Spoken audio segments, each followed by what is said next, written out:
ಹಠಾತ್ ಆಗಿ ಅಕ್ಷತ್ ಕಣ್ಣು ಏರ್ಪೋರ್ಟ್ ಗೇಟ್ ಕಡೆ ಹೋಗಿತ್ತು. ಅಲ್ಲಿ ಬರ್ತಾ ಇದ್ದ ಬ್ಯೂಟಿಫುಲ್ ಹುಡುಗಿಯೊಬ್ಳನ್ನ ನೋಡ್ತಾ ಇದ್ದ ಹಾಗೆ ಅಕ್ಷತ್ ಕಳ್ದ್ ಹೋಗಿದ್ದ. ಇದುವರೆಗೂ ಇಷ್ಟು ಸೂಪರ್ ಆಗಿರೋ ಫಿಗರ್ನ ಕಂಡೇ ಇಲ್ಲ ಅನ್ನೋ ತರ ಅಕ್ಷತ್, ಓ ಗಾಡ್, ಆಫ್ಟರ್ ಸೋ ಲಾಂಗ್ ಬೆಂಗಳೂರಲ್ಲಿ ಇಂಥ ಒಂದು ಬ್ಯೂಟಿ ನೋಡ್ತಾ ಇದ್ದೀನಿ. ಅಕ್ಷತ್ ಸ್ವಲ್ಪನೂ ಟೈಮ್ ವೇಸ್ಟ್ ಮಾಡದೆ ರೇಲಿಂಗ್ ನ ಜಂಪ್ ಮಾಡಿ ಸೀದಾ ಆ ಹುಡುಗಿ ಇರೋ ಕಡೆ ಓಡಿ ಬರ್ತಾನೆ. ಫಾಸ್ಟ್ ಆಗಿ ಬಂದಿದ್ದ ಅಕ್ಷತ್ ಅವಳೆದುರಿಗೆ ಬಿದ್ದಿದ್ದ ಗ್ಲಾಸ್ನ ತೆಗೆಯೋ ನೆಪದಲ್ಲಿ ಅವಳನ್ನೇ ನೋಡ್ತಾ ನಿಂತಿದ್ದ. ಐರಾಳ ರೂಪ ಕಂಪ್ಲೀಟ್ ಚೇಂಜ್ ಆಗಿದ್ರಿಂದ ಅವನು ಅವಳನ್ನ ಗುರ್ತ್ ಹಿಡಿಲಿಕ್ಕೆ ಆಗಿರ್ಲಿಲ್ಲ. ಅಕಸ್ಮಾತ್ ಆಗಿ ಅಕ್ಷತ್ನ ನೋಡಿದ್ದ ಐರಾ ಶಾಕ್ ಆಗಿದ್ಲು. ಒಂದು ಕ್ಷಣ ಅವಳಿಗೆ ಹಳೆಯ ಕಹಿ ಘಟನೆಗಳೆಲ್ಲ ನೆನ್ಪಾಗಿತ್ತು. ಯಾರನ್ನ ತಾನು ಜೀವನ ಪೂರ್ತಿ ಮರ್ತೇ ಬಿಡಬೇಕು ಅಂದ್ಕೊಂಡಿದ್ಲೋ, ಪುನಃ ಅವನೇ ತನ್ನೆದ್ರು ನಿಂತು ಅವಮಾನ ಮಾಡೋ ಅವಕಾಶ ಸಿಕ್ತಾ ಅಂತ ಕನ್ಫ್ಯೂಸ್ ಆಗಿ ಆತರ ಏನಾದ್ರೂ ಆದ್ರೆ ಚಪ್ಲಿಲೇ ಹೊಡಿಬೇಕು ಅನ್ಕೊಂಡ್ಲು ಐರಾ. ಆದ್ರೆ ತನ್ನ ಮಗಳಿಗೆ ಯಾವ ವಿಚಾರನೂ ಗೊತ್ತಾಗ್ಬಾರ್ದು ಅಂತ ಸುಮ್ನಾಗಿದ್ಲು.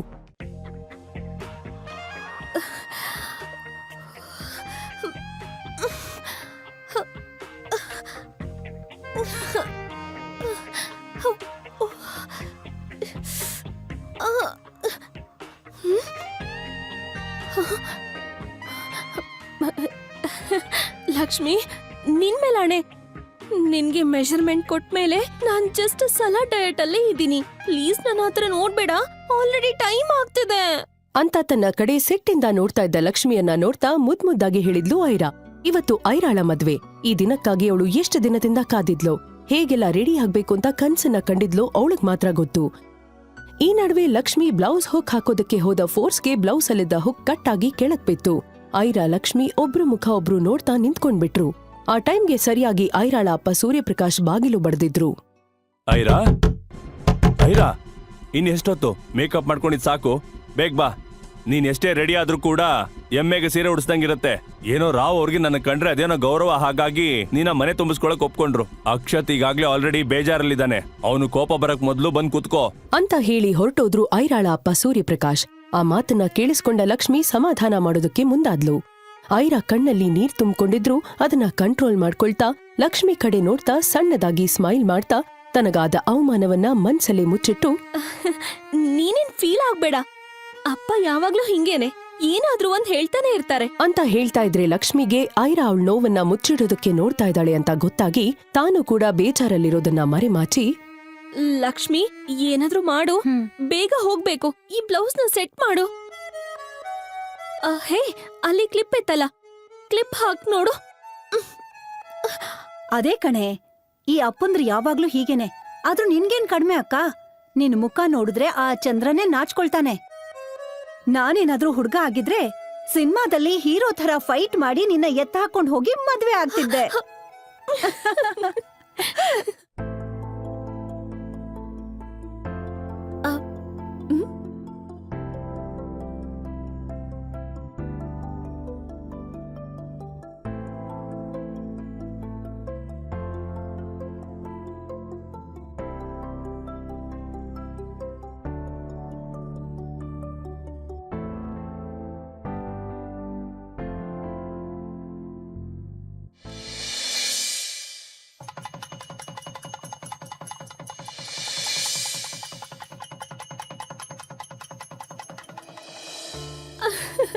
ಅಯ್ಯೋ,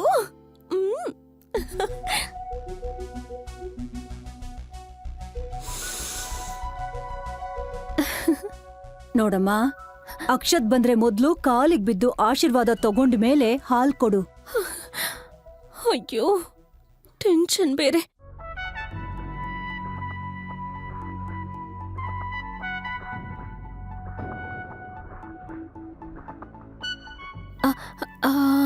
ಅವ್ರು ಬರ್ತಿದ್ದ ಹಾಗೆ ಕಾಲಿ ನಮಸ್ಕಾರ ಮಾಡ್ಬೇಕು.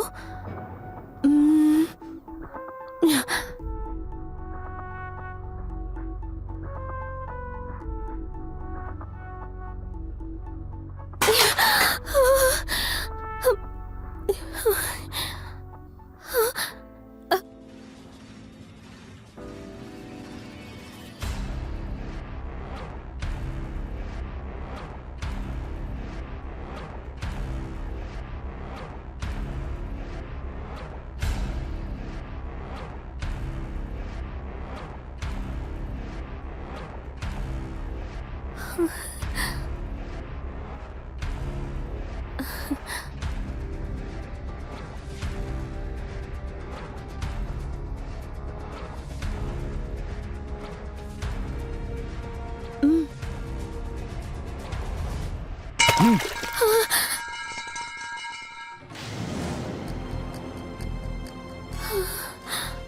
ಹಾಲ್ ಚೊಂಬಿನ ತರಾನೆ ಕುಳ್ಳುಗೆ ದುಂಡುಗೆ ದಪ್ಪಗಿದ್ಯಾ.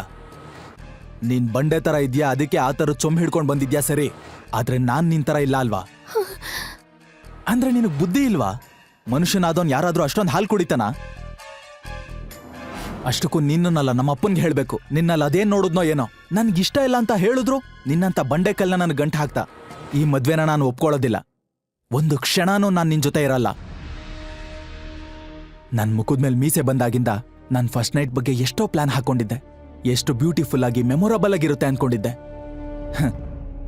ಆದ್ರೆ ಹೀಗೆ ಜುರಾಸಿ ಪಾರ್ಕ್ ತರ ಭಯಂಕರವಾಗಿರುತ್ತೆ ಅಂತ ಅನ್ಕೊಂಡಿರ್ಲಿಲ್ಲ.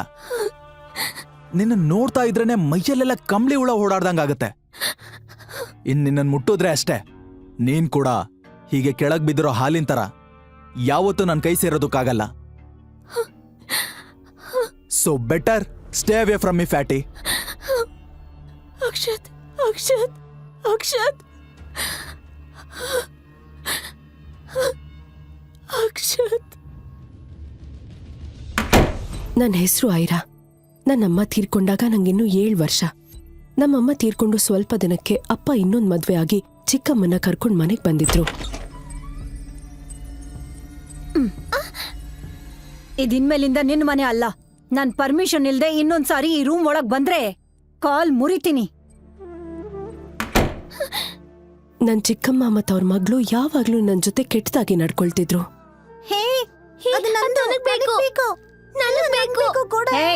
ಕೊಡೆ ಅವಳಿಗೆ.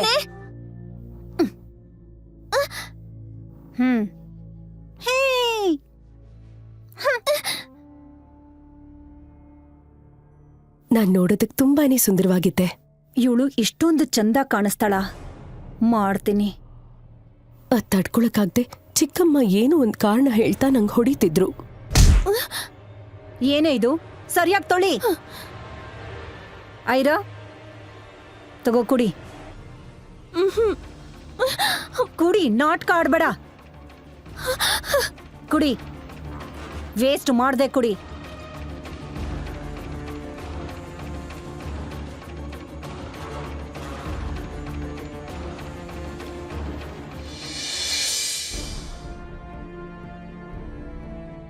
ನನಗ್ 15 ವರ್ಷ ತುಂಬೋ ಹೊತ್ತಿಗೆ ಏನಾಯ್ತೋ ಗೊತ್ತಾಗ್ಲಿಲ್ಲ. ನನ್ ಹಾರ್ಮೋನ್ ಇಂಬ್ಯಾಲೆನ್ಸ್ ಆಗಿ ಇದ್ಕಿದ್ದಂಗೆ ದಪ್ಪ ಆಗಿ ಅಸಹ್ಯ ಅನ್ನೋ ತರ ಗುಂಡಗ್ ಬೆಳೆದ್ಬಿಟ್ಟಿದ್ದೆ. ನನ್ ವೇಟ್ 120 kg ಆಗಿತ್ತು.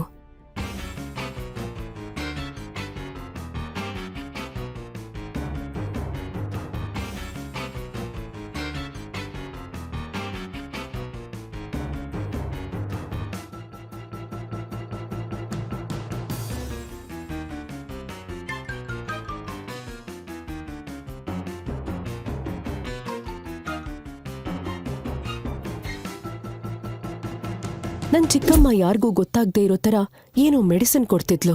ಅದ್ರಿಂದಾನೇ ನನಗ್ ಹಾರ್ಮೋನ್ಸ್ ಪ್ರಾಬ್ಲಮ್ ಆಗಿ ಗುಂಡಕ್ ತಯಾರಾಗಿದ್ದೀನಿ ಅಂತ ನನಗ್ ಆಮೇಲೆ ಗೊತ್ತಾಗಿತ್ತು. ಐರಾ ಐರಾ ಏನಕ್ಕೆ ಈ ತರ ಮಾಡ್ತಾ ಇದ್ಯಾ? ಏನಾಯ್ತು ಈಗ ನಿನ್ಗೆ? ಅದು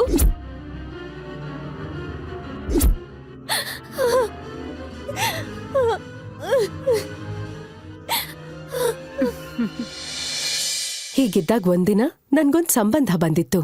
ಐರಾ, ಏನಪ್ಪ? ಇಲ್ಬಾ. ಏನಪ್ಪ? ಕುತ್ಕೋ ಕುತ್ಕೋ.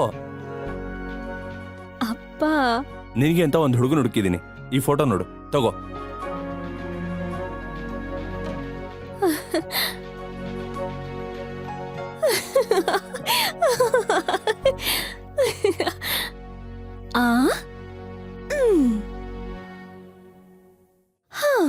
ಹಲೋ ಮಿಸ್ಟರ್, ನಾನ್ ನಿನ್ಗೆ ಇಷ್ಟ ಆದ್ನಾ? ಅಂದ್ಹಾಗೆ ನಾನ್ ನಿನ್ಗೆ ಸರಿಯಾದ ಜೋಡಿನಾ? ನೀನ್ ಮಾತ್ರ ನನ್ಗೆ ಗುಂಡಮ್ಮ ಡುಮ್ಮಿ ಅಂತೆಲ್ಲ ಹೇಳಿದ್ರೆ ನೀನ್ ಹೇಳಲ್ಲ ಬಿಡು. ನಿನ್ ಸ್ಮೈಲ್ ಅಲ್ಲೇ ಗೊತ್ತಾಗುತ್ತೆ ನೀನ್ ಎಲ್ಲರ ತರ ಅಲ್ಲ ಅನ್ನೋದು.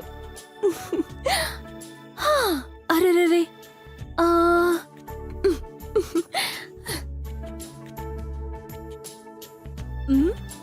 ಅಬ್ಬಾ ನಮ್ ಜೋಡಿ ಎಷ್ಟು ಸೂಪರ್ ಆಗಿದೆ.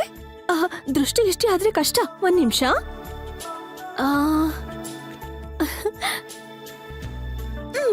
ದೃಷ್ಟಿ ಬೊಟ್ಟು ಈಗ ಪರ್ಫೆಕ್ಟ್. ಅಕ್ಷತ್ ಸಿಟಿಯಲ್ಲಿ ಸಿಕ್ಕಾಪಟ್ಟೆ ರಿಚ್ ಆಗಿರೋ ಸೂಪರ್ ಲುಕಿಂಗ್ ಬಿಸ್ನೆಸ್ ಮ್ಯಾನ್.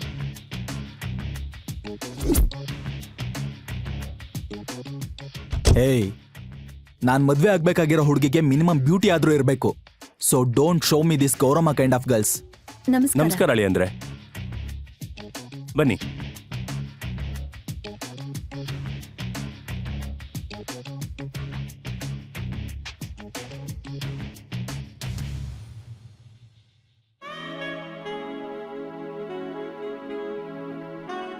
ಅಷ್ಟು ಶ್ರೀಮಂತ, ಅಷ್ಟು ಹ್ಯಾಂಡ್ಸಮ್ ಆಗಿದ್ದ ಅಕ್ಷತ್ ನನ್ ಯಾಕೆ ಮದ್ವೆ ಆಗೋಕ್ ಒಪ್ಕೊಂಡ ಅನ್ನೋದು ನನಗೆ ಅರ್ಥ ಆಗಿಲ್ಲ. ಬಟ್ ಅವತ್ ನಾನು ತುಂಬಾನೇ ಸಂತೋಷದಲ್ಲಿದ್ದೆ.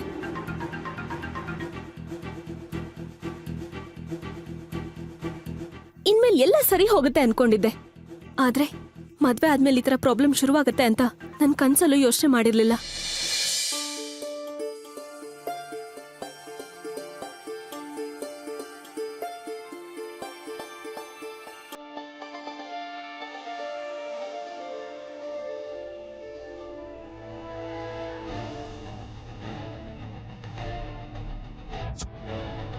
ಮದ್ವೆ ಆದ ತಕ್ಷಣ ನನ್ ಗಂಡ ಅಕ್ಷತ್ ಹೈಯರ್ ಎಜುಕೇಶನ್ಗೆ ಅಂತ ಬೇರೆ ಊರಿಗೆ ಹೋಗ್ಬಿಟ್ರು. ಅಕ್ಷತ್ ಸರಿಯಾಗಿ ಅದೇ ಟೈಮಲ್ಲಿ ಹಠಾತ್ ತಲೆ ಸುತ್ತ ಬಂದು ನಾನಲ್ಲೇ ಬಿದ್ದಿದ್ದೆ. ಏನೋ ಸ್ವಲ್ಪ ಹೆಲ್ತ್ ಪ್ರಾಬ್ಲಮ್ ಇರಬಹುದು ಅನ್ಕೊಂಡಿದ್ದೆ. ನನಗೆ ಇವತ್ತಿನವರೆಗೂ ಡೌಟ್ ಅಲ್ಲೇ ಇತ್ತು. ಆದ್ರೆ ಇವಾಗ ಕನ್ಫರ್ಮ್ ಆಯ್ತು. Your daughter is pregnant. ನೀನ್ ತಾಯಿ ಆಗ್ತಿದ್ಯಾ ಐರಾ? ಡಾಕ್ಟರ್ ಮಾತುಗಳನ್ನ ಕೇಳ್ತಾ ಇದ್ದ ಹಾಗೆ ಐರಾಳ ಹೃದಯ ಒಡೆದು ಚೂರಾಗಿತ್ತು. ಅವಳು ಎಷ್ಟೇ ಯೋಚನೆ ಮಾಡಿದ್ರೂ ಇದ್ ಹೇಗ್ ಸಾಧ್ಯ ಅನ್ನೋದು ಗೊತ್ತಾಗ್ಲೇ ಇಲ್ಲ. ಐರಾ ಯಾವ ತರ ಶಾಕ್ ಅಲ್ಲಿದ್ಲೋ ಹಾಗೆ ಅವ್ರ ಅಪ್ಪಂಗೂ ಗರ ಬಡ್ದಂಗಾಗಿತ್ತು. ಡಾಕ್ಟರ್ ಮಾತನ್ನ ಕೇಳ್ತಾ ಇದ್ದ ಹಾಗೆ ಅವನು ಐರಾ ಮೇಲೆ ಸಿಟ್ಟಿಂದ ತಿರುಗಿ ಬಿದ್ದಿದ್ದ. ಇಷ್ಟು ದಪ್ಪ ಇದ್ದಿದ್ರಿಂದ ನಿನ್ನ ಮದುವೆ ಆಗೋದಕ್ಕೆ ಯಾರು ಮುಂದೆ ಬಂದಿರ್ಲಿಲ್ಲ. ನನ್ನ ಒಳ್ಳೆತನ ನೋಡಿ ರಾವ್ ಅವರು ನಿನ್ನ ಮನೆ ಸೊಸೆ ಮಾಡ್ಕೊಳ್ಳೋದಕ್ಕೆ ಒಪ್ಕೊಂಡ್ರು. ಆದ್ರೆ ನೀನ್ ನನ್ನ ಮರ್ಯಾದನ ಮಣ್ಪಾಲ್ ಮಾಡೋದಕ್ಕೆ ಕಾಯ್ತಾ ಇದ್ದೆ ಅನ್ಸುತ್ತೆ. ನಿನ್ನೆ ಅಷ್ಟೇ ಮದುವೆ ಆಯ್ತು, ಆದ್ರೆ ಇವತ್ತು ನೀನ್ ಪ್ರೆಗ್ನೆಂಟ್ ಆಗಿದ್ಯಾ. ಮದುವೆ ಆದ ಕೂಡ್ಲೆ ಅಕ್ಷತ್ ಹೈಯರ್ ಸ್ಟಡೀಸ್ ಅಂತ ಹೋದ. ಹಾಗಿದ್ಮೇಲೆ ಇದೆಲ್ಲ ಹೇಗಾಯ್ತು? ಮದುವೆಗಿಂತ ಮುಂಚೆ ಅಕ್ಷತ್ನ ಮೀಟ್ ಮಾಡಿದ್ಯಾ ಹೇಗೆ? ನಿಜವಾಗ್ಲೂ ಇಲ್ಲ ಅಪ್ಪ. ನಾನು ಅಕ್ಷತ್ನ ನಿನ್ನೆ ಅಷ್ಟೇ ನೋಡಿದ್ದು. ಅವನ್ ನನ್ನ ಮುಟ್ಟೋದಿರ್ಲಿ, ಅವನ್ ನನ್ನ ಕನಿಷ್ಠ ಪಕ್ಷ ಕಣ್ಣೆತ್ತು ನೋಡ್ಲಿಲ್ಲ ಅಪ್ಪ. ಮರ್ಯಾದೆ ಬಿಟ್ಟವಳೆ. ಯಾರ ಜೊತೆ ತಿರುಗಿದಕ್ಕೆ ಈ ಪಿಂಡ ಬೆಳೀತಿರೋದು? ಇಷ್ಟು ದಿವಸ ನೀನ್ ದಪ್ಪ ಇದೆ ಅಂತ ನೀನ್ ಮದುವೆ ಮಾಡಕ್ ಆಗಿರ್ಲಿಲ್ಲ. ಈಗ ಇದು ಬೇರೆನಾ? ಈ ವಿಷಯ ಅಕ್ಷತ್ ಮನೆಯವ್ರಿಗೆ ಗೊತ್ತಾದ್ರೆ ನಾನು ಏನಂತ ಉತ್ತರ ಕೊಡ್ಲಿ? ಅಪ್ಪ, ನಾನು ಯಾವ ತಪ್ಪ ಮಾಡಿಲ್ಲ ಅಪ್ಪ. ಇದೆಲ್ಲ ಹೇಗಾಯ್ತು ಅನ್ನೋದು ನನಗೆ ಗೊತ್ತಾಗ್ತಾ ಇಲ್ಲ. ನೀನ್ ಈ ಕೂಡ್ಲೆ ಅಬಾರ್ಷನ್ ಮಾಡಿಸ್ಕೋ. ಇಲ್ದೇ ಇದ್ರೆ ನಾವ್ ಈ ಸೊಸೈಟಿಲಿ ತಲೆ ಎತ್ಕೊಂಡು ತಿರ್ಗಾಡೋಕ್ಕಾಗಲ್ಲ. ಅಷ್ಟರಲ್ಲಿ ಅಲ್ಲೇ ಇದ್ದ ಡಾಕ್ಟರ್, ನೋಡಿ ಸರ್, ನೀವ್ ಇಲ್ಲಿಗೆ ಬರೋದಕ್ಕಿಂತ ಮೊದ್ಲೇ ಐರಾ ಹತ್ರ ಮಾತಾಡಿದ್ದೀನಿ. ಅವಳಿಗೆ 4 months ಇಂದಾನು ಪೀರಿಯಡ್ಸ್ ಆಗ್ತಾ ಇಲ್ಲ. ಅವಳಿಗೇನೋ ಹಾರ್ಮೋನಲ್ ಇಶ್ಯೂ ಇರೋದ್ರಿಂದ ಹೀಗಾಗ್ತಿದೆ ಅನ್ಕೊಂಡಿದ್ದೆ. ಆದ್ರೆ ಪ್ರೆಗ್ನೆಂಟ್ ಅನ್ನೋದು ಗೊತ್ತಾಗ್ಲೇ ಇಲ್ಲ. ಐರಾ ಈಗ 4 ತಿಂಗಳು ಗರ್ಭಿಣಿ. ಈಗೇನಾದ್ರೂ ಅವಳಿಗೆ ಅಬಾರ್ಷನ್ ಮಾಡಿಸಿದ್ರೆ ಅವಳ ಜೀವಕ್ಕೆ ಅಪಾಯ. I am sorry. ಅದನ್ನ ಕೇಳಿಸ್ಕೊಂಡ ಸೂರ್ಯಪ್ರಕಾಶ್ ಐರಾ ಮೇಲೆ ರೇಗೋದಕ್ ಶುರು ಮಾಡ್ದ. 4 ತಿಂಗಳ ಹಿಂದೆ ನಡೆದಿರೋ ಈ ಅನಾಚಾರದ ಬಗ್ಗೆ ನನಗೀಗ ಹೇಳ್ತಾ ಇದೀಯಾ? ನಿಜ ಹೇಳು, ನಿಜ ಹೇಳು. ಈ ಪಿಂಡ ಯಾರದ್ದು? ಅಲ್ಲ, ಅಷ್ಟು ಕಷ್ಟದಲ್ಲಿದ್ದ ನಮ್ಮನ್ನ ಕಾಪಾಡಿದ್ದೆ ಈ ರಾವ್ ಅವರು. ಈಗ ನಿನ್ನಿಂದ ಪುನಃ ನಮ್ಮ ಕುಟುಂಬ ಬೀದಿಗೆ ಬರೋ ಹಾಗಾಯ್ತು. ಆ ಮಾತುಗಳನ್ನ ಕೇಳ್ತಾ ಇದ್ದ ಹಾಗೆ ಐರಾ ಅಳೋದಕ್ ಶುರು ಮಾಡಿದ್ಲು. ಅಪ್ಪ, ಅಪ್ಪ ನಂಬಿ ಅಪ್ಪ ಪ್ಲೀಸ್. ನಾನು 5 ತಿಂಗಳಿಂದ ಮನೆ ಹೊರಗಡೆನೆ ಕಾಲಿಟ್ಟಿಲ್ಲ ಅಪ್ಪ. ಸರಿಯಾಗಿ ಅದೇ ಸಮಯಕ್ಕೆ ಸೂರ್ಯಪ್ರಕಾಶ್ ಮೊಬೈಲ್ಗೆ ಅಕ್ಷತ್ ಅವ್ರ ಅಪ್ಪನ್ ಕಾಲ್ ಬಂದಿತ್ತು.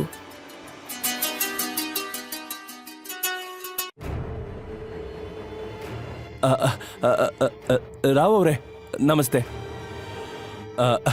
ಈಗಷ್ಟೇ ನಿಮ್ ಬಗ್ಗೆ ನೆನೆಸ್ಕೊತಾ ಇದ್ದೆ, ಅಷ್ಟ್ರಲ್ಲಿ ನೀವೇ ಕಾಲ್ ಮಾಡಿದ್ರಿ.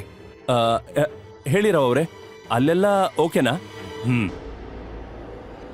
ನೋಡಿ, ನನಗೆ ಐರಾ ಪ್ರೆಗ್ನೆನ್ಸಿ ಬಗ್ಗೆ ಈಗಾಗಲೇ ಗೊತ್ತಿದೆ. ನೀವೇನು ಚಿಂತೆ ಮಾಡಬೇಡಿ. ಆ ಮಗುನ ಅಕ್ಷತ್ ವಾರಸ್ದಾರನಾಗೋ ಹಾಗೆ ನಾನು ಮಾಡ್ತೀನಿ.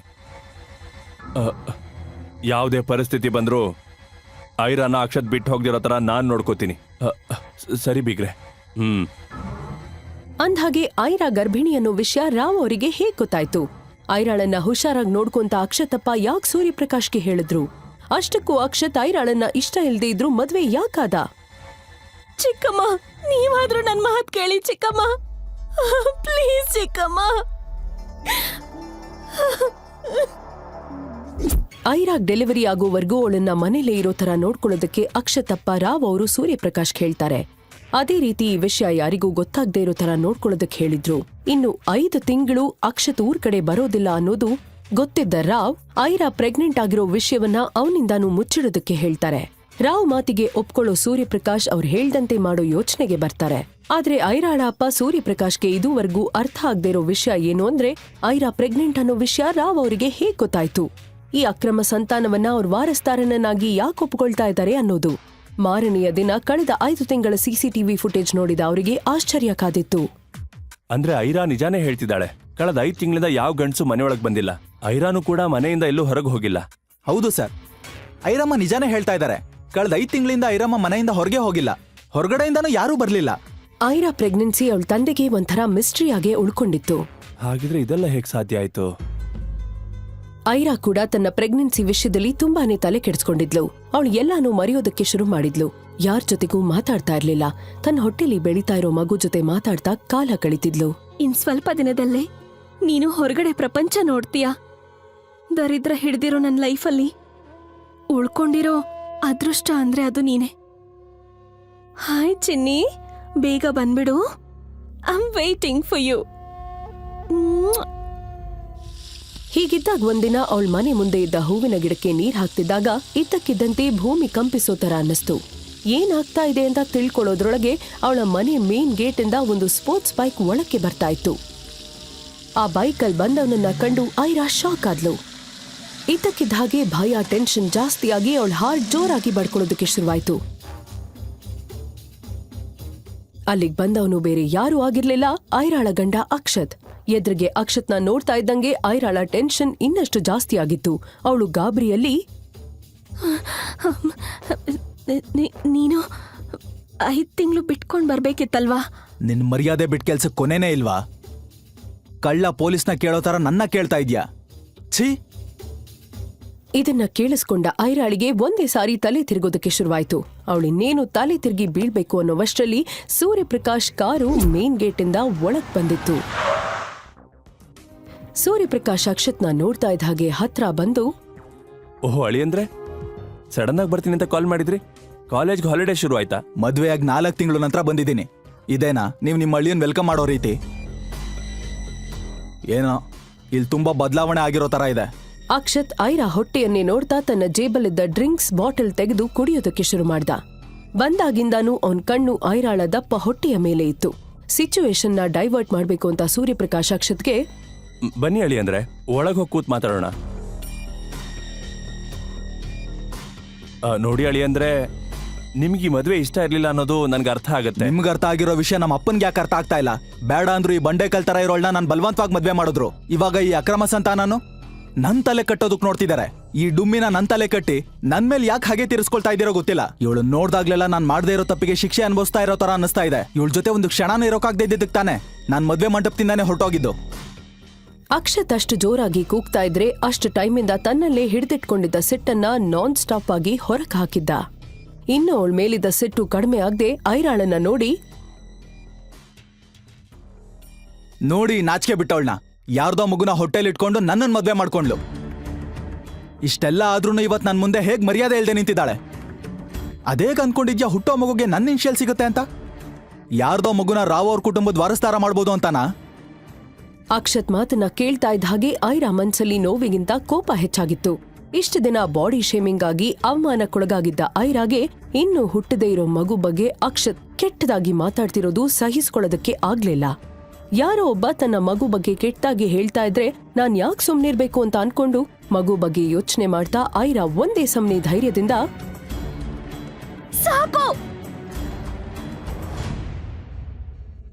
ಸಾಕು, ಈ ಮದ್ವೆ ಮೇಲೆ ನನಗೆ ನಂಬಿಕೆನೇ ಇಲ್ಲ ಅಂದ್ಲು. ಇದನ್ನ ಕೇಳಿಸ್ಕೊಂಡ ಅಕ್ಷತ್ ಮತ್ತು ಸೂರ್ಯಪ್ರಕಾಶ್ ಒಂದು ಕ್ಷಣ ಶಾಕ್ ಆದ್ರು. ಅಷ್ಟೊಂದು ಅಮಾಯಕಿಯಾಗಿದ್ದ ಐರಾಳಿಗೆ ಇಷ್ಟೊಂದು ಧೈರ್ಯ ಎಲ್ಲಿಂದ ಬಂತು ಅನ್ನೋದು ಅಕ್ಷತ್ಗೆ ಗೊತ್ತೇ ಆಗ್ಲಿಲ್ಲ. ಆದ್ರೂ ನನಗೆ ಎದುರುತ್ರ ಕೊಡಕ್ಕೆ ಎಷ್ಟ್ ಕೊಬ್ಬೆ ಉಳಿಗೆ ಅಂತ ಅನ್ಕೊಂಡ್ ಸಿಟ್ಟಿಂದ ಹತ್ರ ಬರ್ಬೇಕು ಅನ್ನುವಾಗ ಸೂರ್ಯಪ್ರಕಾಶ್ ಅವರು, ಐರಾ ಆರೋಗ್ಯ ಈಗ ಅಷ್ಟೇನ್ ಸರಿ ಇಲ್ಲ. ನೀವು ಅವಳ ಮಾತನ್ನ ಸೀರಿಯಸ್ ಆಗಿ ತಗೋಬೇಡಿ.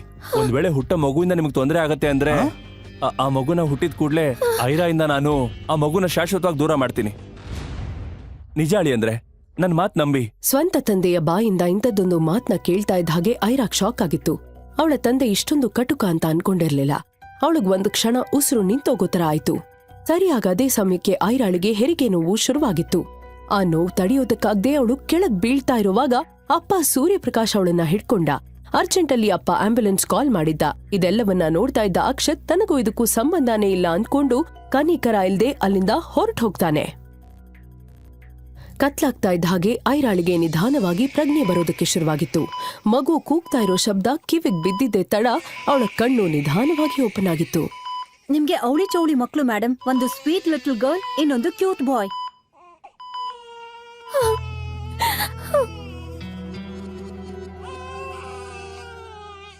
ದಂತದ ಗೊಂಬೆ ತರ ಇರೋ 2 ಮುದ್ದಾದ ಮಕ್ಳಿಗೆ ಐರಾ ಜನ್ಮ ಕೊಟ್ಟಿದ್ಲು. ಒಂದು ಗಂಡು, ಇನ್ನೊಂದು ಹೆಣ್ಣು.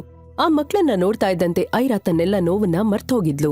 ಐರಾ ತನ್ನ ಮಕ್ಕಳನ್ನ ಮುದ್ ಮಾಡ್ತಾ ಹಾಗೆ ಮಲ್ಗಿದ್ಲು. ರಾತ್ರಿ ಆಗ್ತಾ ಇದ್ದಂಗೆ ಬಂದ ಒಬ್ಬ ಮುಸುಕುದಾರಿ ವ್ಯಕ್ತಿ ಅಲ್ಲಿಗ್ ಬಂದು ಮಕ್ಳನ್ನ ಕಿಡ್ನಾಪ್ ಮಾಡೋದಕ್ಕೆ ನೋಡ್ತಾನೆ. ಹೇ, ಯಾರು ನೀನು? ನಿಲ್ಲು, ಬೇಡ, ನನ್ ಮಗು. ಆ ಸಮಯದಲ್ಲಿ ಐರಾ ತುಂಬಾನೇ ಸುಸ್ತಲ್ಲಿದ್ದಿದ್ರಿಂದ ಅವಳು ಎಷ್ಟೇ ಪ್ರಯತ್ನ ಮಾಡಿದ್ರೂ ಆ ವ್ಯಕ್ತಿಯನ್ನ ತಡೆಯೋದಕ್ಕಾಗ್ಲಿಲ್ಲ. ಐರಾ ತನ್ನ ಮಗಳನ್ನ ಮಾತ್ರ ಕಾಪಾಡ್ಕೊಳ್ಳೋದಕ್ಕೆ ಸಾಧ್ಯ ಆಯ್ತು. ಆದ್ರೆ ಮುಸುಕುದಾರಿ ವ್ಯಕ್ತಿ ಐರಾ ಮಗನನ್ನ ಕಿಡ್ನಾಪ್ ಮಾಡುವಲ್ಲಿ ಸಕ್ಸಸ್ ಆಗಿದ್ದ. ಇಲ್ಲಿದ್ರೆ ಮಗಳಿಗೂ ಮುಂದೊಂದಿನ ಪ್ರಾಬ್ಲಮ್ ಆಗುತ್ತೆ ಅನ್ನೋ ಭಯ ಐರಾಳ ಟೆನ್ಷನ್ ಅನ್ನ ಹೆಚ್ಚಿಸಿತ್ತು. ಹಾಗಿದ್ರೆ ಯಾರ ಮುಸುಕುದಾರಿ ವ್ಯಕ್ತಿ? ಅವನ್ ಯಾಕೆ ಐರಾಳ ಮಗುವನ್ನ ಮಾತ್ರ ಕಿಡ್ನಾಪ್ ಮಾಡಿದ್ದ? ಐರಾ ಮತ್ತ ಅವಳ ಮಗಳಿಗೆ ಮುಂದೆ ಏನಾದ್ರೂ ಅಪಾಯ ಕಾದಿದ್ಯಾ? ಐರಾಳ ಜೀವನದಲ್ಲಿ ಈ ತರ ಆಟ ಆಡ್ತಿರೋ ಆ ಅಜ್ಞಾತ ವ್ಯಕ್ತಿ ಯಾರು? ಎಲ್ಲ ಗೊಂದಲಗಳ ನಡುವೆ ಐರಾ ಅಲ್ಲಿಂದ ಸೀದಾ ಅತ್ತೆ ಇರುವಲ್ಲಿಗೆ ಹೊರಟೋಗ್ತಾಳೆ. ನಿಧಾನವಾಗಿ ಐರಾಳ ಜೀವನದಲ್ಲಿ ಸಂತೋಷ ಅನ್ನೋದು ಕಾಣಿಸ್ಕೊಳ್ಳೋದಕ್ಕೆ ಶುರುವಾಗಿತ್ತು. ಅವಳು ತನ್ನ ಮಗಳ ಜೊತೆ ಹೊಸ ಜೀವನವನ್ನ ನಡೆಸ್ತಾ ಇದ್ಲು. ನೋಡ್ತಾ ಇದ್ದಂಗೆ 6 ವರ್ಷ ಕಳೆದೋಗಿತ್ತು. ಈ 6 ವರ್ಷದಲ್ಲಿ ತುಂಬಾನೇ ಚೇಂಜಸ್ಗಳಾಗಿದ್ವು. ಐರಾ ಒಬೆಸಿಟಿ ಪ್ರಾಬ್ಲಮ್ ಇಂದ ಹೊರಗ್ ಬಂದು ನಾಜುಕಾಗಿ ಸೂಪರ್ ಆಗಿ ರೆಡಿ ಆಗಿದ್ಲು. ಈಗ ಅವಳನ್ನ ಗುರ್ತಿಡಿಯೋದು ಯಾರಿಗಾದ್ರೂ ಕಷ್ಟನೇ. ಅಷ್ಟ್ ಮಾತ್ರ ಅಲ್ಲ, ಈ 6 ವರ್ಷದಲ್ಲಿ ಐರಾ ಒಬ್ಳು ಫೇಮಸ್ ನ್ಯೂರೋ ಸರ್ಜನ್ ಆಗಿ ಡಾಕ್ಟರ್ ಸಂಯುಕ್ತ ಶರ್ಮಾ ಆಗಿ ಬದಲಾಗಿದ್ಲು.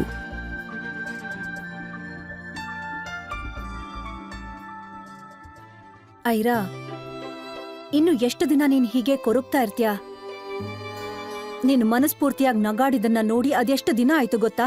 ನಿನ್ ಹಳೆ ಲೈಫ್ ಇಂದ ಹೊರಗ್ ಬರೋದಕ್ಕೆ ನೀನ್ ಎಷ್ಟು ಕಷ್ಟಪಟ್ಟಿದ್ಯಾ ಅನ್ನೋದು ನನಗ್ ಗೊತ್ತು. ನೀನು ಮೊದ್ಲಿನ ಐರಾ ಅಲ್ಲ.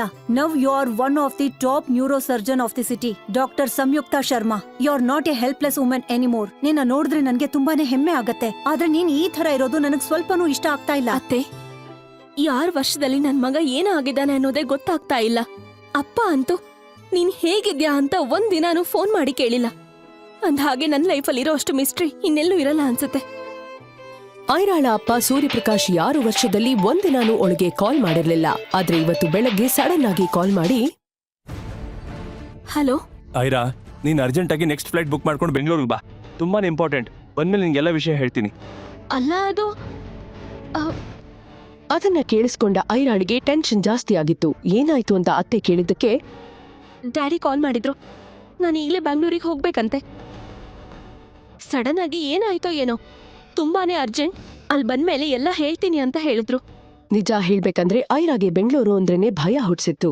ಯಾಕಂದ್ರೆ ಅವಳ ಲೈಫಲ್ಲಿ ನಡೆದು ಹೋಗಿದ್ದ ಕೆಟ್ಟ ವಿಚಾರಗಳು, ಹಳೆ ನೆನಪುಗಳು ಅವಳನ್ನ ತುಂಬಾನೇ ಕಾಡ್ತಿತ್ತು. ಅವಳ 6 ವರ್ಷದ ಮಗಳ ಮೇಲೆ ಇದ್ಯಾವುದರ ನೆರಳು ಬೀಳ್ಬಾರ್ದು ಅನ್ಕೊಂಡಿದ್ಲು. ಆದ್ರೆ ಇವತ್ತು ಐರಾ ಪರಿಸ್ಥಿತಿನ ಎದುರಿಸೋದಕ್ಕೆ ತಯಾರಾಗಿದ್ಲು. ಅವಳಿದ್ದಕ್ಕಿದ್ದಂತೆ ತನ್ನ ಮನಸ್ಸನ್ನ ಗಟ್ಟಿ ಮಾಡ್ಕೊಂಡು, ಈ ಪ್ರಾಬ್ಲಮ್ ಇಂದ ಇನ್ನೆಷ್ಟು ದಿನ ಓಡೋಗ್ತಾ ಇರ್ತೀಯ ಐರಾ? 6 ವರ್ಷದಲ್ಲಿ ಆಗದೆ ಇರೋ ಕೆಲ್ಸನ ಈಗ ಪೂರ್ತಿ ಮಾಡೋ ಅವಕಾಶ ನಿನಗ್ ಸಿಕ್ಕಿದೆ. ಕಳ್ದೋಗಿರೋ ನಿನ್ ಮಗನ್ನ ಹೇಗಾದ್ರೂ ಮಾಡಿ ಹುಡುಕ್ಲೇಬೇಕು ಅಂತ ಆಲೋಚಿಸಿದ ಐರಾ ತನ್ನ ಬ್ಯಾಗ್ ಪ್ಯಾಕ್ ಮಾಡ್ಕೊಂಡು ಮಗಳ ಜೊತೆ ಬೆಂಗಳೂರು ಫ್ಲೈಟ್ ಹತ್ತಿದ್ಲು. ಫ್ಲೈಟ್ ಲ್ಯಾಂಡ್ ಆಗ್ತಾ ಇದ್ದಂಗೆ ಐರಾಳ ಫೋನ್ ರಿಂಗ್ ಆಗಿತ್ತು. ಐರಾ ಫೋನ್ ರಿಸೀವ್ ಮಾಡ್ತಾ ಇದ್ದಂತೆ ಅಪ್ಪ, ಐರಾ, ನಿನ್ನ ಪಿಕಪ್ ಮಾಡೋದಕ್ಕೆ ಅಕ್ಷತ್ ಏರ್ಪೋರ್ಟ್ಗೆ ಬರ್ತಿದ್ದಾನೆ. ಅಷ್ಟ್ ಮಾತ್ರ ಹೇಳಿ ಸೂರ್ಯಪ್ರಕಾಶ್ ಸುಮ್ನಾಗ್ತಾನೆ. ಸ್ವಲ್ಪ ಹೊತ್ತಿಗೆ ಪುನಃ, ನೀನ್ ಅಕ್ಷತ್ ಜೊತೆ ಮನೆಗೆ ಬಂದ್ಬಿಡು. ಬಂದ ಮೇಲೆ ಎಲ್ಲ ಡೀಟೇಲ್ ಆಗಿ ಹೇಳ್ತೀನಿ, ಸರಿನಾ? ಆ ಮಾತು ಐರಾಳನ್ನ ಯೋಚನೆ ಮಾಡೋ ತರ ಮಾಡ್ಬಿಡ್ತು. ಅಕ್ಷತ್ ನನ್ನ ಪಿಕಪ್ ಮಾಡೋಕ್ ಬರ್ತಿದಾನ, ಆದ್ರೆ ಯಾಕೆ? 6 ವರ್ಷದಲ್ಲಿ ಫೋನ್ ಆಗ್ಲಿ ಮೆಸೇಜ್ ಆಗ್ಲಿ ಮಾಡ್ದೇ ಇರೋವ್ನು ಈಗ ನನ್ನೇನಕ್ ಮೀಟ್ ಆಗೋದಕ್ ನೋಡ್ತಿದ್ದಾನೆ. ಅಪ್ಪ ನನ್ನ ಹತ್ರ ಏನ್ ಹೇಳೋದಕ್ ನೋಡ್ತಿದ್ದಾರೆ? ಸರಿ ಬಾ, ಲೆಟ್ಸ್ ಗೋ. ಈ ಬಗ್ಗೆ ಯೋಚನೆ ಮಾಡ್ತಾ ಏರ್ಪೋರ್ಟ್ ಎಕ್ಸಿಟ್ ಕಡೆ ಐರಾ ಹೊರಟಿದ್ಲು. ಈ ಕಡೆ ಸೂರ್ಯಪ್ರಕಾಶ್ ಹೇಳ್ದಂತೆ ಅಕ್ಷತ್ ಕೂಡ ಐರಾಳನ್ನ ಕಾಯ್ತಾ ನಿಂತಿದ್ದ. ಈ ಆನೆ ಮರಿನ ಕರ್ಕೊಂಡು ಹೋಗೋದಕ್ಕೆ ನಾನ್ ಬರ್ಬೇಕಿತ್ತ. ಅಪ್ಪ ಹಾಕಿರೋ ಡಬ್ಬಾ ಕಂಡೀಷನ್ಸ್ಗೆ ಬೆಲೆ ಕೊಟ್ಟು ಬಂದೆ. ಇಲ್ಲ ಅಂದ್ರೆ ಇಷ್ಟೊತ್ತಿಗೆ ಆ ರಾಹುಲ್ ಪಾಟೀಲಿ ಚಿಲ್ಲಾಗಿರ್ತಿದ್ದೆ. ಏಯ್ ಅಕ್ಷತ್, ಆ ಆನೆ ಮರಿ ಇಲ್ದೇನೆ 6 ವರ್ಷ ಆರಾಮಾಗಿದ್ದಲ್ಲ ಗುರು. ಈಗ ಮತ್ತೆ ಅವಳ ಮುಖ ನೋಡ್ಬೇಕಾ? ಏನ್ ಕರ್ಮನೋ ಮತ್ತೆ ಎಂಟ್ರಿ ಆಗ್ತಿದ್ದಾಳೆ. ಹಠಾತ್ ಆಗಿ ಅಕ್ಷತ್ ಕಣ್ಣು ಏರ್ಪೋರ್ಟ್ ಗೇಟ್ ಕಡೆ ಹೋಗಿತ್ತು. ಅಲ್ಲಿ ಬರ್ತಾ ಇದ್ದ ಬ್ಯೂಟಿಫುಲ್ ಹುಡುಗಿಯೊಬ್ಳನ್ನ ನೋಡ್ತಾ ಇದ್ದ ಹಾಗೆ ಅಕ್ಷತ್ ಕಳ್ದ್ ಹೋಗಿದ್ದ. ಇದುವರೆಗೂ ಇಷ್ಟು ಸೂಪರ್ ಆಗಿರೋ ಫಿಗರ್ನ ಕಂಡೇ ಇಲ್ಲ ಅನ್ನೋ ತರ ಅಕ್ಷತ್, ಓ ಗಾಡ್, ಆಫ್ಟರ್ ಸೋ ಲಾಂಗ್ ಬೆಂಗಳೂರಲ್ಲಿ ಇಂಥ ಒಂದು ಬ್ಯೂಟಿ ನೋಡ್ತಾ ಇದ್ದೀನಿ. ಅಕ್ಷತ್ ಸ್ವಲ್ಪನೂ ಟೈಮ್ ವೇಸ್ಟ್ ಮಾಡದೆ ರೇಲಿಂಗ್ನ ಜಂಪ್ ಮಾಡಿ ಸೀದಾ ಆ ಹುಡುಗಿ ಇರೋ ಕಡೆ ಓಡಿ ಬರ್ತಾನೆ. ಫಾಸ್ಟ್ ಆಗಿ ಬಂದಿದ್ದ ಅಕ್ಷತ್ ಅವಳೆದುರಿಗೆ ಬಿದ್ದಿದ್ದ ಗ್ಲಾಸ್ನ ತೆಗೆಯೋ ನೆಪದಲ್ಲಿ ಅವಳನ್ನೇ ನೋಡ್ತಾ ನಿಂತಿದ್ದ. ಐರಾಳ ರೂಪ ಕಂಪ್ಲೀಟ್ ಚೇಂಜ್ ಆಗಿದ್ರಿಂದ ಅವನು ಅವಳನ್ನ ಗುರ್ತ್ ಹಿಡಿಲಿಕ್ಕೆ ಆಗಿರ್ಲಿಲ್ಲ. ಅಕಸ್ಮಾತ್ ಆಗಿ ಅಕ್ಷತ್ನ ನೋಡಿದ್ದ ಐರಾ ಶಾಕ್ ಆಗಿದ್ಲು. ಒಂದು ಕ್ಷಣ ಅವಳಿಗೆ ಹಳೆಯ ಕಹಿ ಘಟನೆಗಳೆಲ್ಲ ನೆನ್ಪಾಗಿತ್ತು. ಯಾರನ್ನ ತಾನು ಜೀವನ ಪೂರ್ತಿ ಮರ್ತೇ ಬಿಡಬೇಕು ಅಂದ್ಕೊಂಡಿದ್ಲೋ ಪುನಃ ಅವನೇ ತನ್ನೆದ್ರು ನಿಂತು ಅವಮಾನ ಮಾಡೋ ಅವಕಾಶ ಸಿಕ್ತಾ ಅಂತ ಕನ್ಫ್ಯೂಸ್ ಆಗಿ ಆತರ ಏನಾದ್ರೂ ಆದ್ರೆ ಚಪ್ಲಿಲೆ ಹೊಡಿಬೇಕು ಅನ್ಕೊಂಡ್ಲು ಐರಾ. ಆದ್ರೆ ತನ್ನ ಮಗಳಿಗೆ ಯಾವ ವಿಚಾರನೂ ಗೊತ್ತಾಗ್ಬಾರ್ದು ಅಂತ ಸುಮ್ನಾಗಿದ್ಲು. ಆಗ ಸಡನ್ ಆಗಿ ಅಕ್ಷತ್, ಹೆಲೋ ಬ್ಯೂಟಿಫುಲ್, ನೀವು ಫಸ್ಟ್ ಟೈಮ್ ಬೆಂಗಳೂರಿಗೆ ಬಂದಿದ್ದೀರಾ ಅಂತ ಅನ್ಸತ್ತೆ.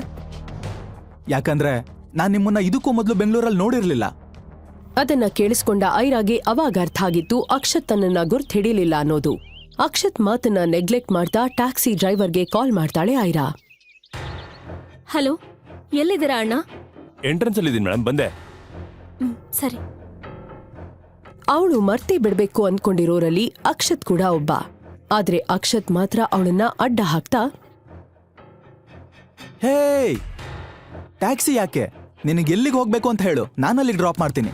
ಹೌದು, ಈ ಸಣ್ಣ ಮಗು ಯಾರು? ಕ್ಯೂಟ್ ಗರ್ಲ್, ನಿಮ್ ತಂಗಿನಾ? ಅದನ್ನ ಕೇಳಿಸ್ಕೊಂಡ ಸ್ವೀಟಿ ಜೋರಾಗಿ ನಗಾಡಿದ್ಲು. ಅಷ್ಟೊತ್ತಿಗೆ ಟ್ಯಾಕ್ಸಿನೂ ಬಂದಿತ್ತು. ಐರಾ ಅರ್ಜೆಂಟಲ್ಲಿ ಸ್ವೀಟಿನ ಟ್ಯಾಕ್ಸಿಯಲ್ಲಿ ಕೂರಿಸಿ ಅವಳು ಕೂತ್ಕೊಂಡ್ಲು. ಇನ್ನೇನು ಟ್ಯಾಕ್ಸಿ ಹೊರಡ್ಬೇಕು ಅನ್ನುವಾಗ ಅಕ್ಷತ್, ಬೆಂಗಳೂರಿಗೆ ಬಂದಾಗ ಏನಾದ್ರೂ ಹೆಲ್ಪ್ ಬೇಕಾದ್ರೆ ಒಂದ್ ಹೆಸರು ನೆನ್ಪಿಟ್ಕೊಳ್ಳಿ, ರಾವ್ ಅಂಡ್ ಕೋ. ನೀವ್ ಯಾರನ್ನ ಕೇಳಿದ್ರು ಕೂಡ್ಲೆ ಕರ್ಕೊಂಡ್ ಬಂದು ನಮ್ಮ ಮನೆ ಮುಂದೆ ಇಳಿಸೋಗ್ತಾರೆ. ತಗೊಳ್ಳಿ ನನ್ ವಿಸಿಟಿಂಗ್ ಕಾರ್ಡ್. ಡ್ರೈವರ್ ಹೊರಡಿ. Hello miss. ಅರೆ, ಅಟ್ಲೀಸ್ಟ್ ನಿಮ್ ಹೆಸರಾದ್ರೂ ಹೇಳಿ. ಇಷ್ಟು ದೊಡ್ಡ ಸಿಟಿಲಿ ನಿಮ್ಮನ್ನ ನಾನು ಹೇಗೆ ಹುಡ್ಕೋದು? ಅಕ್ಷತ್ ಮಾತ್ರ ಐರಾಳನ್ನ ಹಾಗೆ ನೋಡ್ತಾ ನಿಂತ್ಬಿಟ್ಟ. ಐರಾ ತನ್ನ ತಂದೆ ಮನೆಗೆ ಎಂಟ್ರಿ ಆಗಿದ್ಲು.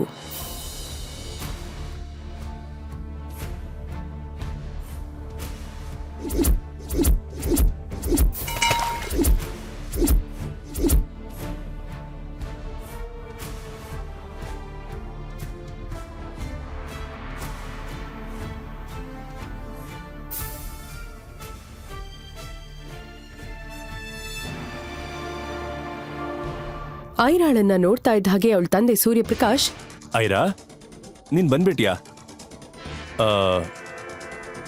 ಅಕ್ಷತೆಲಿ? ಐರಾ ತನ್ನ ಅಪ್ಪನ ಮಾತಿಗೆ ಉತ್ತರ ಕೊಡದೆ, ಈಗ್ಲಾದ್ರೂ ಹೇಳ್ತೀರಾ ಇಷ್ಟ ಅರ್ಜೆಂಟಲ್ಲಿ ನನ್ನ ಯಾಕೆ ಬರಕ್ ಹೇಳಿದ್ದು ಅಂತ?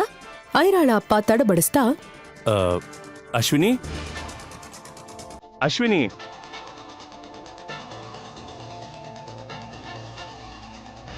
ಐರಾ,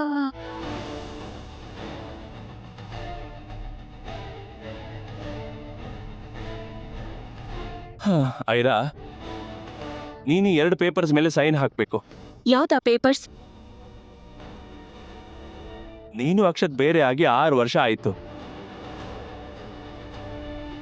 ನೀನ್ ನಿನ್ ಜೀವನದಲ್ಲಿ ಹ್ಯಾಪಿ ಆಗಿದೀಯ. ಅಕ್ಷತ್ ಕೂಡ ಅವನ ಲೈಫಲ್ಲಿ ಹ್ಯಾಪಿನೆಸ್ನ ಹುಡುಕಕ್ ಶುರು ಮಾಡಿದಾನೆ. ಸೊ ನೀವಿಬ್ರು ಡಿವೋರ್ಸ್ ತಗೊಂಡ್ರೆ ಒಳ್ಳೇದು. ಈ ಡಿವೋರ್ಸ್ ಪೇಪರ್ಗೆ ಒಂದ್ ಸೈನ್ ಹಾಕ್ಬಿಡಮ್ಮ. ಐರಾ ಅಪ್ಪ ಅವಳಿಗೆ ಡೈವರ್ಸ್ ಪೇಪರ್ ಕೊಡ್ತಾ ಇದ್ದಂಗೆ, ಇದಕ್ಕೋಸ್ಕರನಾ? ನಾನ್ ರೆಡಿ ಇದ್ದೀನಿ. ಎಲ್ ಸೈನ್ ಮಾಡ್ಬೇಕು ಅಂತ ಹೇಳಿ. ಹಾ ಇಲ್ಲಿ ನೋಡು, ಇಲ್ಲಿ.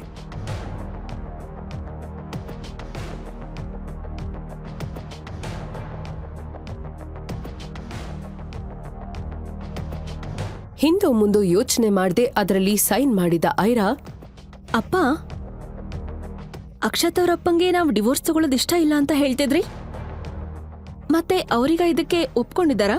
ಆ ಪ್ರಶ್ನೆ ಬರ್ತಾ ಇದ್ದಂಗೆ ಸೂರ್ಯಪ್ರಕಾಶ್, ಬಹುಶಃ ನೀನ್ ಸರಿಯಾಗಿ ಕೇಳಿಸ್ಕೊಂಡಿಲ್ಲ ಅನ್ಸುತ್ತೆ. ನೀನ್ 2 ಪೇಪರ್ ಮೇಲೆ ಸೈನ್ ಹಾಕ್ಬೇಕು ಅಂತ ನಾನು ಹೇಳಿದ್ದು. ಒಂದು ಡಿವೋರ್ಸ್ ಪೇಪರ್ ಮೇಲೆ, ಇನ್ನೊಂದು ಅಕ್ಷತ್ ಅವರ ಅಪ್ಪನಿಗೋಸ್ಕರ ಅಂತ ಹೇಳ್ತಾ ಸೂರ್ಯಪ್ರಕಾಶ್ ಇನ್ನೊಂದಷ್ಟು ಪೇಪರ್ನ ಐರಾಳಿಗೆ ಕೊಡ್ತಾನೆ. ಐರಾ ಪೇಪರಲ್ಲಿರೋ ಒಂದೊಂದೇ ಅಂಶವನ್ನ ನೀಟಾಗಿ ಓದೋದಕ್ಕೆ ಶುರು ಮಾಡಿದ್ಲು. ಅದನ್ನ ಓದ್ತಾ ಇದ್ದಂಗೆ ಅವಳು ಸಿಟ್ಟು ಸಿಡಿಯೋದಕ್ಕೆ ಶುರುವಾಗಿತ್ತು. ಅವಳು ಒಮ್ಮೆಲೆ ಅಪ್ಪನನ್ನ ನೋಡಿ, ಒಬ್ರು ತಂದೆ ಆಗಿ ಈ ಪೇಪರ್ಸ್ ಮೇಲೆ ಸೈನ್ ಹಾಕು ಅಂತ ಹೇಗ್ ಹೇಳ್ತೀರಾ? ಅಕ್ಷತ್ ಅವರಪ್ಪ ಈ ಕಂಡೀಷನ್ಸ್ ಹಾಕಿದಕ್ಕೆ ನೀವು ಒಪ್ಕೊಂಡ್ರಾ? ನನಗೀಗ ಗೊತ್ತಾಯ್ತು, ದಪ್ಪಗಿದ್ದ ನನ್ನ ಅವ್ರ ಮನೆ ಸೊಸೆ ಮಾಡ್ಕೊಳ್ಳೋದಕ್ಕೆ ಅವತ್ಯಾಕೆ ಒಪ್ಕೊಂಡ್ರು ಅಂತ. ಹಾಗಾದ್ರೆ ಅಕ್ಷತ್ ಅವ್ರ ತಂದೆ ಇಟ್ಟಿದ್ದ ಕಂಡೀಷನ್ಸ್ ಆದ್ರೂ ಏನು? ಆ ಪೇಪರಲ್ಲಿ ಏನ್ ಬರ್ದಿತ್ತು? ಮಗನ ಒಪ್ಪಿಗೆ ಇಲ್ದೇ ಇದ್ರು ಅಕ್ಷತ್ ತಂದೆ ಅವತ್ತು ಐರಾಳನ್ನ ಮನೆ ಸೊಸೆ ಮಾಡ್ಕೊಳ್ಳೋದಕ್ಕೆ ಏನ್ ಕಾರಣ? ಅಷ್ಟಕ್ಕೂ ಐರಾ ಪ್ರೆಗ್ನೆಂಟ್ ಆಗೋದ್ರ ಹಿಂದಿದ್ದ ರಹಸ್ಯವಾದ್ರೂ ಏನು? ಈ ಎಲ್ಲಾ ಪ್ರಶ್ನೆಗಳಿಗೆ ಉತ್ತರ ತಿಳ್ಕೊಡೋದಕ್ಕೆ ಕೂಡ್ಲೇ ಪಾಕೆಟ್ FM ಡೌನ್ಲೋಡ್ ಮಾಡಿ ಹಾಗೂ ಕೇಳಿ ಸೂಪರ್ ಹಿಟ್ ಸ್ಟೋರಿ ಐರಾ.